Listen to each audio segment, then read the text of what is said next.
तपस्वाध्यायनिरतं तपस्वी वाग्विदाम्बरं नारदं परिपप्रच्छ वाल्मीकिर्मुनिपुङ्गवम् कोन्वस्मिन् साम्प्रतं लोके गुणवान् कश्च वीर्यवान् धर्मज्ञश्च कृतज्ञश्च सत्यवाक्यो दृढव्रतः चारित्रेण च को युक्तः सर्वभूतेषु को हितः विद्वान् कः समर्थश्च कश्चैकप्रियदर्शनः. Verse 16. सर्वदाभिगतः सद्भिः समुद्र इव सिन्धुभिः आर्य सर्वसमश्चैव सदैव प्रियदर्शनः स च सर्वगुणोपेतः कौसल्यानन्दवर्धनः समुद्र इव गाम्भीर्ये धैर्येण हिमवानिव विष्णुना सदृशो वीर्ये सोमवत् प्रियदर्शनः कालाग्निसदृशः क्रोधे क्षमया पृथिवी समः धनदेन समस्त्यागे सत्ये धर्मैवापरः तमेव गुणसम्पन्नं रामं सत्यपराक्रमम्. We have seen up to here elaborate, eloquent, extraordinary description of the qualities of Sri Rama. And then we saw the whole Balakanda in brief, all the happenings there, and with finally the great celebration and the royal procession, the return of Sri Rama with his brothers from Mithila to Ayodhya and with their spouses. And so with that, returning to Ayodhya, we saw they settled in, they lived there for a number of years, and Bharata has been taken to the mother's side. Kaikeyi's the family, Bharata is gone. Bharata and Shatrughna have been taken to the kingdom of Kaikeya.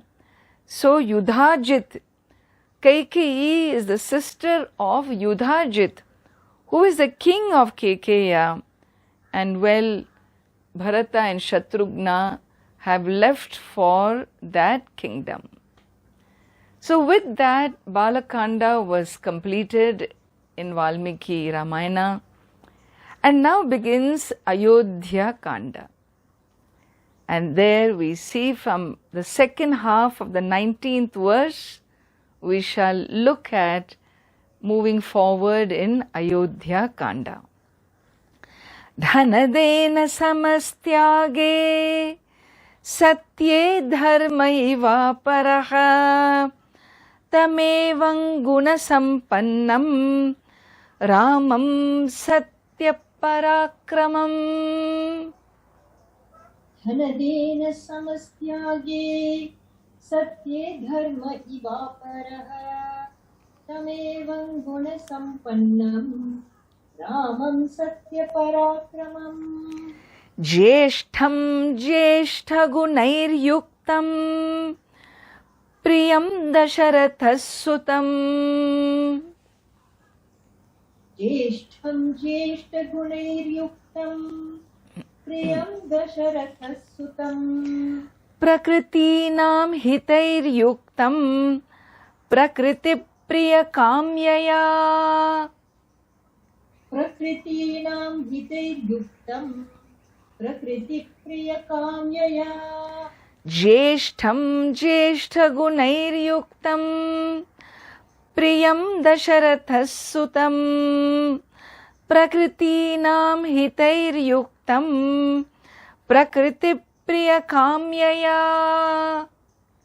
ज्येष्ठं ज्येष्ठगुणैर्युक्तं प्रियं दशरथसुतं प्रकृतीनां हितैर्युक्तं प्रकृतिप्रियकाम्यया Yauvarajyena sanyoktum aichat प्रीत्या महीपतिः.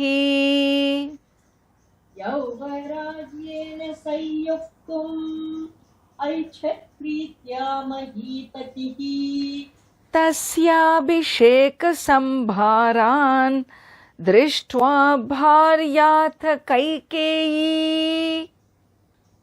तस्याभिषेकसंभारान् दृष्ट्वा भार्यात कैकेयी यौवराज्येन संयोक्तुम् ऐच्छत् प्रीत्या महीपतिः तस्याभिषेकसंभारान् दृष्ट्वा भार्याथ Kaikeyi.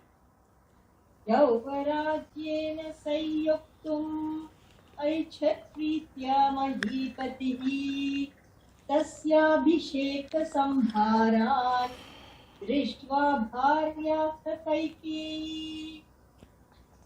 So this is a section, verse 19, the second half, a simple description that this tam evam guna sampannam Ramam, this Rama endowed with these wonderful qualities as described above, who was Satya Parakramam, who was so committed to truth, always victorious in truth. Not only that, who was Jeshtham, who was the eldest of the four brothers, he was the eldest.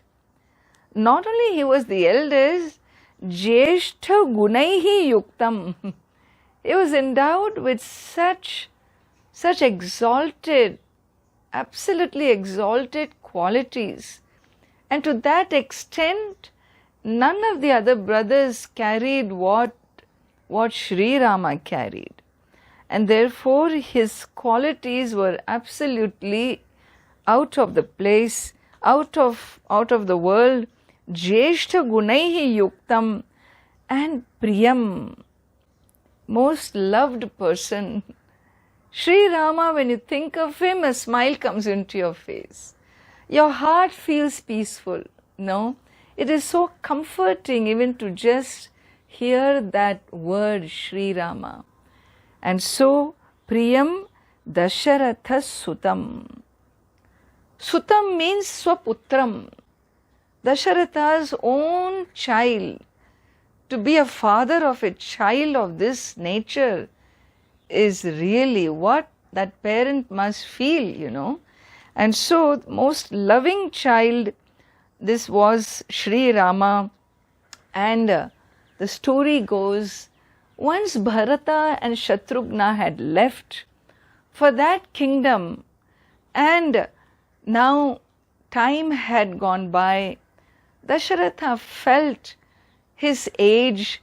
He felt it is time to now install the next generation onto the throne, hand over the powers of rulership, and therefore there is none other than the oldest son in his mind, and so in his lifetime he wishes to install Sri Rama on the throne. And so with this thought having come to him, he wants to share this with everyone, with the sages and Sage Vashishta and others. And one thing happens. That night when he goes to sleep, he has some dreams. Dreams never emerge without a reason. Either they tell you what has gone by, or they tell you as a premonition what is to come.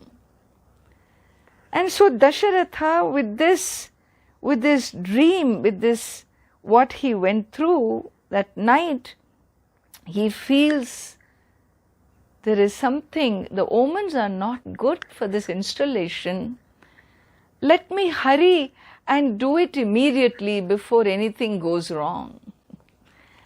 And so Raja Dasharatha calls the sages, the ministers, and all his consultants, all his people, and they recognize, well, we can do this immediately. Tomorrow is this wonderful Pushya Nakshatra, this particular constellation. It is an auspicious day. Let us complete this as early as possible without any further delay.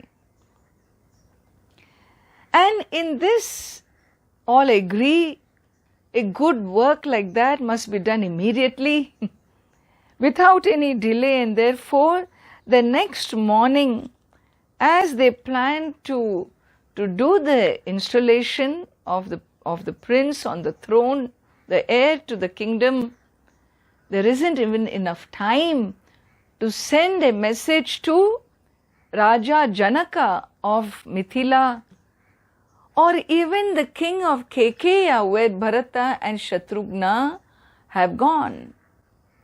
Time is too short.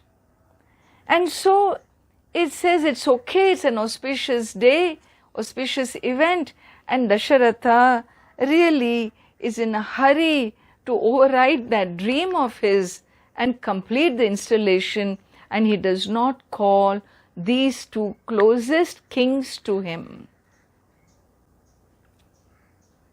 It is said, the scholars later discuss, had he called these two close relationship, definitely they would have all come. Bharata would have come, Shatrughna would have come, and then what? Then this whole story need not have happened. But the problem is, if it didn't happen, what would be the purpose of Sri Rama's incarnation on earth? How would Ravana ever get killed? And therefore, this story had to happen. And for it to happen, the small mistakes here and there, or oversight here and there, and Dasharatha's this particular thinking that I must do it urgently, this emergence of this thought which didn't leave time or room for proper invitations, well, that was the beginning of this great epic.